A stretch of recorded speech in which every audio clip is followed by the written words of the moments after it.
As always, this episode begins with a recap of the previous episode and Marvel's intro. But the one strange thing here is that here Wanda herself is talking to us and giving us the recap of the previous episode. Well, I mean, we do get to see the normal recap, but along with that, Wanda also says how anger had taken over her and how she had expanded the horizons of her fake world. And here she is talking about the moment when she expanded her hex to save Vision. And we have already seen in the previous episodes that Billy and Tommy are also breaking the fourth wall and talking directly to the audience. But in this episode, even Wanda, Vision, and even Darcy have broken the fourth wall, and they are talking to the audience. By the way, in this particular episode, some things have been revealed. And actually, in this episode, many things have not been revealed, and there are many small stakes that you should not miss. And therefore, make sure you watch this video till the end. And I am sure you must have seen this meme, "Our party is going on." In the same way, something similar is happening in this episode. This is Wanda, this is her Westview, and their power is happening here. And the reason for this is that right at the starting of this episode, we see that many things are not under Wanda's control. For example, the theme of the controllers of the video game that Billy and Tommy are playing is constantly changing. Then Wanda says that all this is probably because of Monday's stress. But I think the reason is that when Wanda expanded her hex, she used up a lot of her energy, and because of this, Wanda is stressed. And then Wanda decides that she will spend the whole day alone with herself and spend some time with herself. And seeing all these things, I feel that Wanda is not evil and she is still a superhero. But there are some points in the series where we feel that clearly Wanda has now become a villain. So whether Wanda is a villain or a hero, I am getting as confused in deciding this as a J-Dev gets in choosing his bike. Apart from that, another thing noticeable at the starting of the series is that somewhere Wanda has detached herself a little from Vision. Because when her twins ask Wanda why Daddy isn't here, then Wanda tells them that if he doesn't want to be here, we cannot force him. And this very thing shows that she has detached herself. And this thing is proven when the intro of this episode comes. And in this intro, we see that Wanda is everywhere here. In the other episodes, we have seen that the intro shows characters like Vision and Agnes too, but nothing like that is in this episode.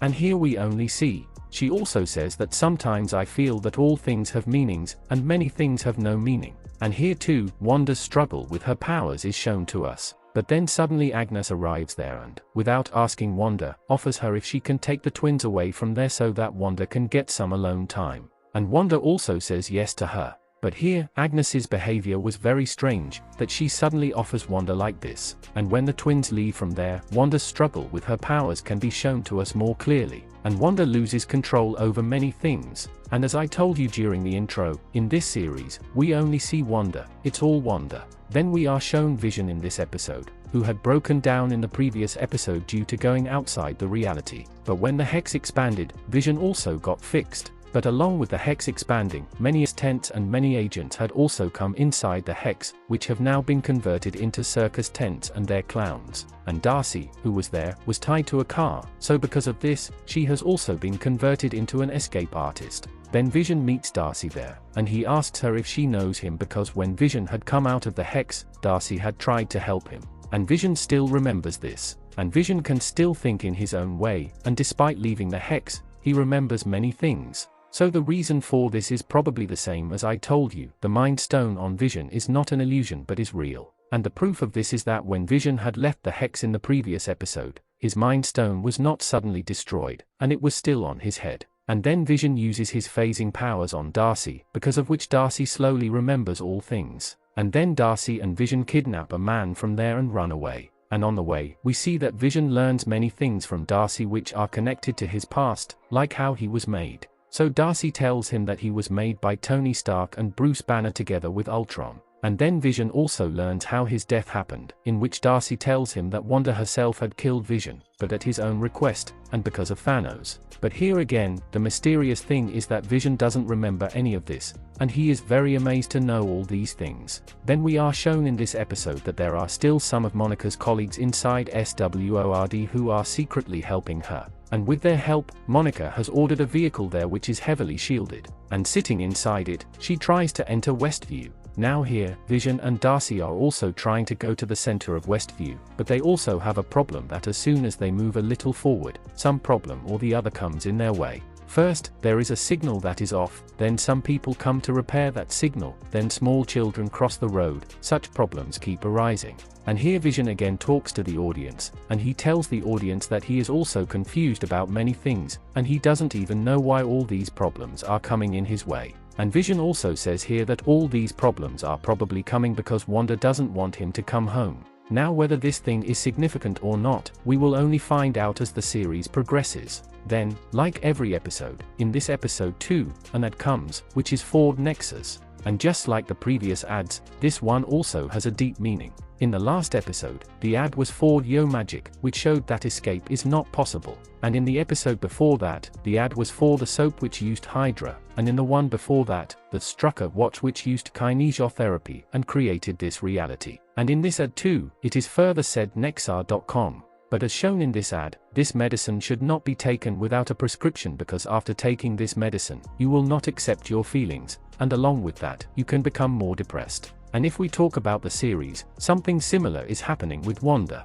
She thought that she would create this reality and spend her life happily, but the opposite is happening with her because many things are going out of her control. She is not able to accept her truth, and slowly she is getting more depressed. Another point that I missed is that when Tommy and Billy go to Agnes's house, then Wiccan says to Vision that he likes her rabbit because it is calm from inside. And he also says to Agnes that you are also empty from inside. And this probably means that Agnes and that rabbit are dead, and there is no soul present inside them. And Wiccan can sense these souls. Now there are some more proofs of this, such as when the SWORD identification also tells Vision that she is already dead. So perhaps it could also be that Agnes is really dead and she wants to keep herself alive in Wanda's reality. And then we are shown that part of the series which had been predicted in many fan theories, Monica sits inside that vehicle and tries to enter the reality. But Wanda's powers are so strong that she is not able to cross that border. And in that process, half of the vehicle gets converted according to the old theme, and its back half is still normal. Then Monica decides that she will enter that reality alone. Agent Wu and the other agents try to stop her, but still, she goes inside it. And during this entry, we see that Monica remembers her old memories, and all the challenges that she had faced during her life come back to her. And Monica again fights all of them and enters that reality. And during this process, all her molecules are rewritten, and she gets superpowers. And the proof of this is that when Monica enters inside, her eyes glow, and she can see the electromagnetic fields that are being created there from all the electricity wires and the entire magnetic field being created there. And now that Monica has entered the reality, she goes back to Wanda, and she tells Wanda that losing yourself feels bad, but ultimately we have to accept it. But again, Wanda gets angry at her and tries to throw her out of the reality. But now that Monica has phaser powers, she doesn't let Wanda do so. Then she again makes Wanda understand. And at one point, we also feel that Wanda is understanding her truth and accepting it. But then Agnes arrives there and takes Wanda with her. And then comes the climax of the series, which was very mind-blowing. And in this climax, we can see that Wanda goes to Agnes's house, and going there, she finds out that both the twins are not there. And when she asked Agnes about this, then Agnes tells her that they are probably playing in the basement. And then Wanda goes to the basement looking for her twins. But going there, she discovers that there is a whole cave down there, and different mysterious things are kept there. And then Agnes also arrives there. She closes the door, and then she tells Wanda, "Do you think you're the only one in this whole town who knows magic?"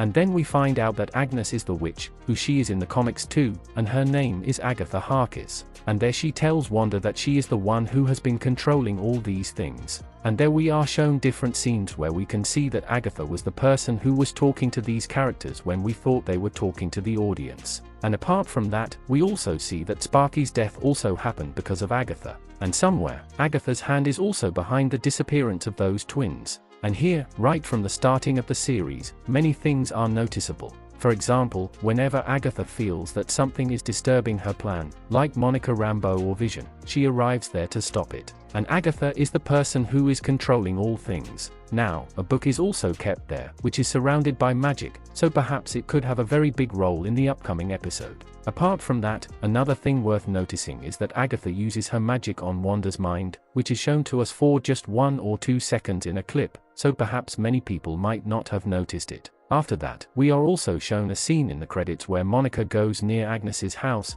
and she sees that there is a path from the outside that leads to the basement. And there too, there are signs of Agatha's magic. and suddenly, Pietro also appears there, whom we had not seen throughout the episode. So here, some fan theories have been proven wrong which said that Pietro is Mephisto. And here, the main villain now seems to be Agatha. But still, there are possibilities that Mephisto or some other big character is shown to us as the main villain, who is controlling Agatha too. See you in the next video. Until then, bye.